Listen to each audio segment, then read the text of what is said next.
World War I, the war to end. All wars. Introduction. World War I, often referred to as the Great War, was a global conflict that lasted from July 28, 1914 to November 11, 1918.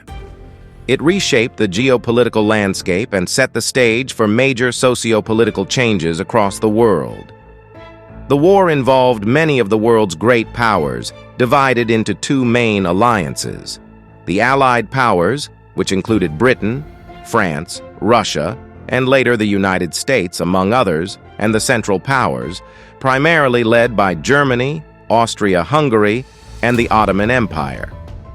The war's scale, unprecedented in human history, claimed the lives of millions, both military and civilian, and left a lasting scar on the global consciousness. Origins of the conflict. World War I did not erupt in a vacuum. Its origins can be traced to several long-standing tensions and rivalries in Europe.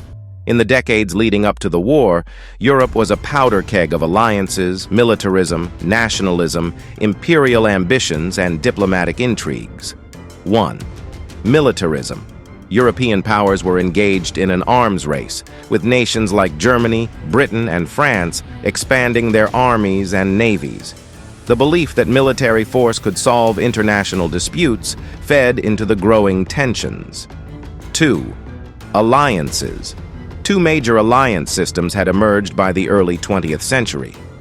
The Triple Entente, France, Russia, and Britain, opposed the Triple Alliance, Germany, Austria, Hungary, and Italy. These alliances were meant to deter aggression, but ultimately created a situation where conflict between two nations could quickly escalate into a full-blown world war. 3. Imperialism. European powers were competing for colonies and resources across Africa and Asia. Germany, a relatively latecomer to the imperial race, was particularly aggressive in seeking to expand its influence, bringing it into conflict with older empires like Britain and France. 4th. Nationalism. National pride and ethnic tensions were on the rise, particularly in the Balkans, where Slavic nationalism threatened the stability of the Austro-Hungarian Empire.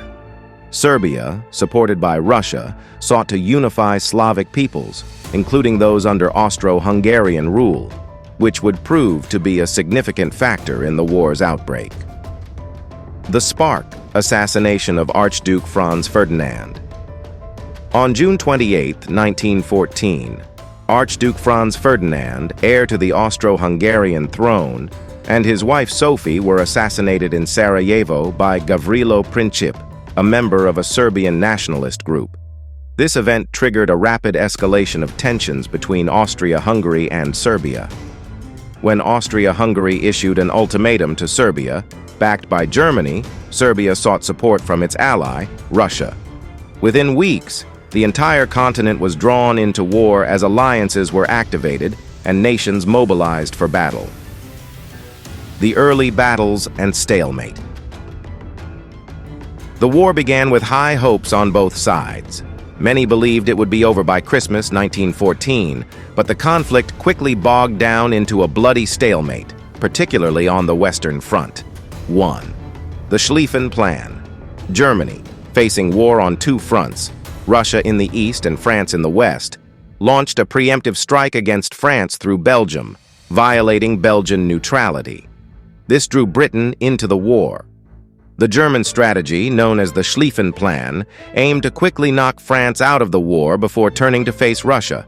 However, it was thwarted by the combined French and British forces at the First Battle of the Marne in September 1914, leading to a prolonged trench warfare along the Western Front.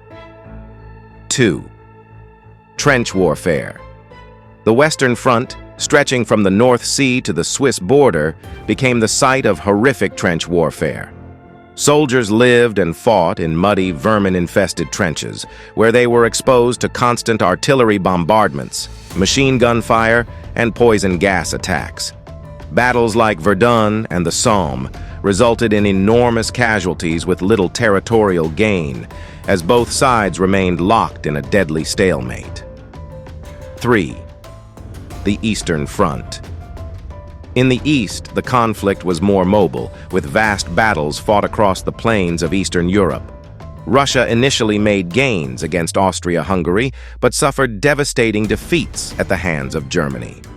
By 1917, Russia, weakened by internal unrest and military defeats, was on the verge of collapse. The Global War. While much of the fighting took place in Europe, World War I was truly a global conflict. Colonies and territories across Africa, the Middle East, and Asia were drawn into the fighting. The Ottoman Empire joined the Central Powers, opening up new fronts in the Middle East, particularly in the Gallipoli Campaign and the Arab Revolt. British forces, with the support of local Arab leaders like T.E. Lawrence of Arabia, sought to weaken Ottoman control over its territories. Japan, meanwhile, seized German possessions in China and the Pacific, while fighting also erupted in Africa as the European powers sought to protect or expand their colonial holdings. The U.S. enters the war. For the first 2.5 years, the United States remained neutral, though it provided significant financial and material support to the Allies. However, several factors eventually pushed the U.S. into the conflict. 1. Unrestricted submarine warfare. Germany's use of unrestricted submarine warfare, particularly the sinking of civilian and neutral ships like the RMS Lusitania in 1915, angered many in the U.S. In early 1917, Germany resumed unrestricted submarine attacks, believing it could starve Britain into submission before the U.S. could fully mobilize. 2. The Zimmermann Telegram.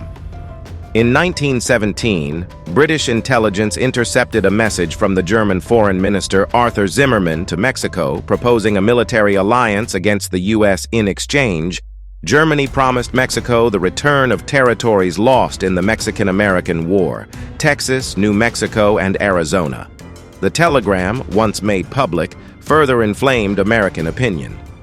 In April 1917, the U.S., under President Woodrow Wilson, declared war on Germany, providing the much-needed manpower and resources to tip the balance in favor of the Allies. The end of the war. By 1918, both sides were exhausted, but the entry of American forces reinvigorated the Allies. Germany launched a final desperate offensive in the spring of 1918, hoping to win before American troops arrived in full force. Although initially successful, the offensive faltered, and the Allies counterattacked, pushing the Germans back. On November 11, 1918, an armistice was signed, bringing an end to the fighting. Germany, exhausted and facing internal revolution, had no choice but to seek peace. The Treaty of Versailles and aftermath. The formal peace was negotiated at the Treaty of Versailles in 1919. The terms imposed on Germany were harsh, including the loss of territory, severe military restrictions, and reparations payments. The treaty also established the League of Nations, an international organization aimed at preventing future conflicts, though the U.S. Senate refused to ratify it, keeping the U.S. out of the League. World War I left Europe in ruins and led to the collapse of empires, including the Austro-Hungarian, Ottoman, German, and Russian empires. The map of Europe and the Middle East was redrawn, creating new nations but also laying the groundwork for future conflicts, as the treaty's harsh terms and the unresolved grievances in Europe would contribute directly to the rise of fascism and the outbreak of World War II just 2 decades later. Conclusion. World War I, initially believed to be the war to end all wars, unleashed a torrent of destruction and suffering unlike any conflict before it. Over 16 million people were killed, with millions more wounded. It fundamentally altered the global order, leading to the rise of new ideologies and the eventual breakdown of the old European power structure. Yet, despite its cataclysmic impact, the lessons of World War I were not fully heeded, and the world would once again be plunged into conflict within a generation. Light so dim and cold, darkness whispers softly.